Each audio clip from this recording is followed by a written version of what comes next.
La commune de la semaine. La commune de la semaine. La commune de la semaine fait étape à la Petite Pierre. Je suis en compagnie de Christiane May. Bonjour. Bonjour. Vous êtes tisserande à Bras, tisserande d'art également. Oui. Qu'est-ce qu'une tisserande à Bras? C'est une expression qui est consacrée, qui est relativement peu connue, mais qui est consacrée.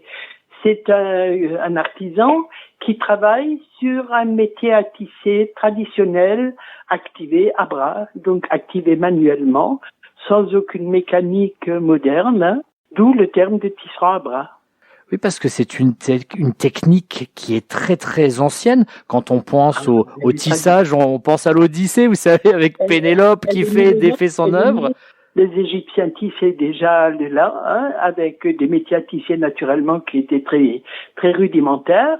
Elle est à la fois très très ancienne et mondiale, puisque toutes les civilisations, que ce soit européennes, asiatiques ou américaines, pratiquaient depuis leur origine le tissage. C'est des métiers traditionnels et c'est ce que je cherchais en me lançant là-dedans. Comment vous êtes-vous lancé d'ailleurs? Comment est-ce que vous êtes devenu tisserande d'art? Eh ben, j'ai eu une vie antérieure, un autre métier, et je voulais une retraite extrêmement active. Comme j'étais très active avant, j'avais très peur du désœuvrement, et j'ai choisi un métier artisanal parce que je voulais un métier qui soit fait avec mes mains et non plus un métier un peu intellectuel comme j'en pratiquais un avant. J'ai été attirée surtout par le lin parce que j'ai trouvé cette fibre assez extraordinaire. J'avais, comme toutes les femmes actuelles, encore dans mes armoires des draps, des nappes, des serviettes de lin qui dataient d'un siècle ou un siècle et demi. Et c'était absolument passionnant, à mon avis du moins, de reprendre ces méthodes anciennes, si vous voulez, pour retrouver un petit peu les gestes de mes ancêtres.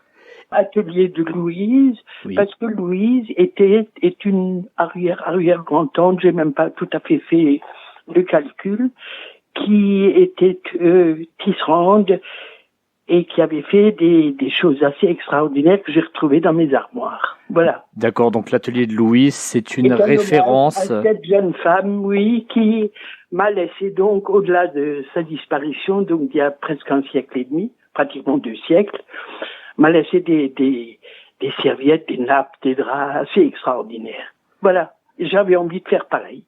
Vous avez indiqué à l'instant votre coup de cœur pour le lin. Alors pourquoi le lin plutôt que la soie ou le coton? Eh bien, le lin, c'est quand même la fibre traditionnelle. Hein. C'est la fibre qu'on travaillait beaucoup en Alsace, qu'on travaille d'ailleurs dans d'autres régions encore, comme en Normandie ou dans le Nord. Hein. Non, le lin est une fibre assez passionnante, à la fois très solide, très agréable à travailler. Hein, contrairement au coton, par exemple, enfin à mon avis, hein. Et c'est une fibre qui donne des résultats admirables. Une fibre qui revient aussi sur le devant de la scène, si j'ose dire, car il y a une dimension écologique aussi quand on travaille ces matières-là. Tout à fait. Oui, maintenant le lin est utilisé aussi dans le bâtiment, hein, pour l'isolation des bâtiments, hein, on utilise ça. Et au niveau des tissus, le lin revient à la mode. Hein. Non plus sous forme de ces grands draps ou ces grandes nappes que fabriquaient donc les jeunes femmes d'autrefois, parce qu'ils sont énormes. Par exemple, un lin ancien que vous mettez dans la machine à laver, votre machine, elle refuse systématiquement de les faire. Hein. C'est très lourd. Mais le lin en petits objets, en petits tissus, en set de table, en nappe, en napperon, en coussin, c'est une fibre absolument magnifique. Je disais tout à l'heure que le tissage est quelque chose d'ancestral, c'est une technique ancienne, mais vous avez aussi à cœur, je crois, de transmettre cette technique. Alors, la transmission est absolument indispensable, sinon une technique meurt. Hein. La mémoire se perd et pour la retrouver ensuite, c'est beaucoup plus compliqué.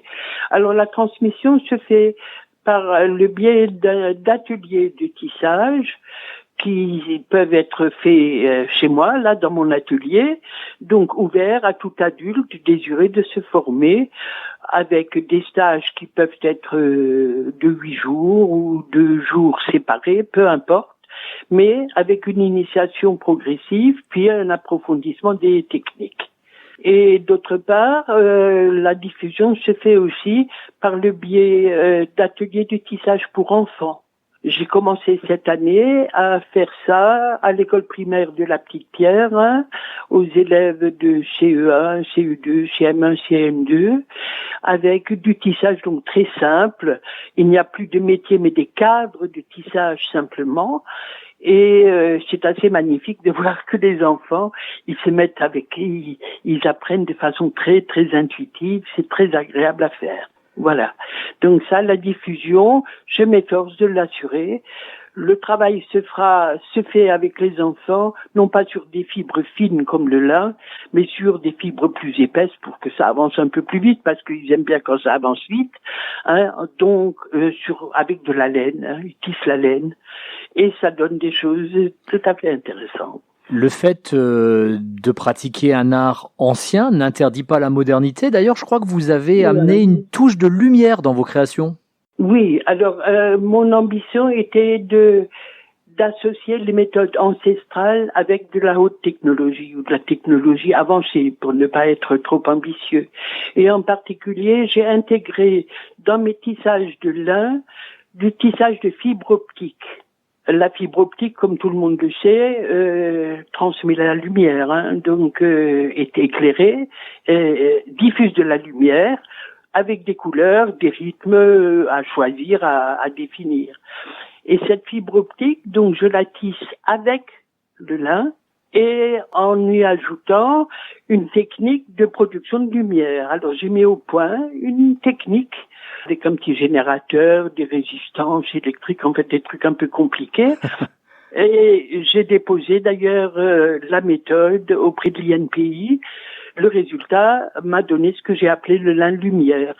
Et ça donne par exemple des coussins tout à fait lumineux, des choses tout à fait étonnantes qui associent donc la tradition millénaire avec le 21e siècle.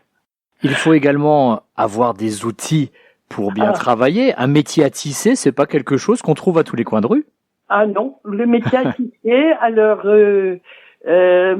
si on trouve des petits métiers d'enseignement, si vous voulez, pour s'initier, mais les vrais métiers à tisser sont très difficiles à trouver, les métiers anciens.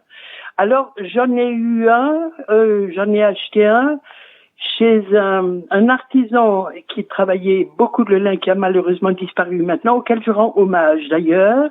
C'est Monsieur Gander de Muttersolz, qui avait monté un gros atelier du tissage qui est connu dans tout l'est de la France d'ailleurs, et qui a bien accepté de me vendre un vieux métier qu'il avait dans son grenier et avec lequel j'ai fait mon apprentissage, avec lequel j'ai commencé à travailler.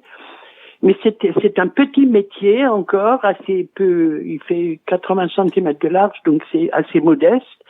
Mais je rends hommage à ce monsieur qui a maintenant disparu et que beaucoup d'Alsaciens et d'Alsaciennes connaissent encore, dont ils se souviennent avec émotion. C'était d'ailleurs un des derniers fabricants de Kelch, le tissu traditionnel typique alsacien. De Kelch, oui. Alors, c'était plus un tisserand à bras. Il avait commencé comme ça.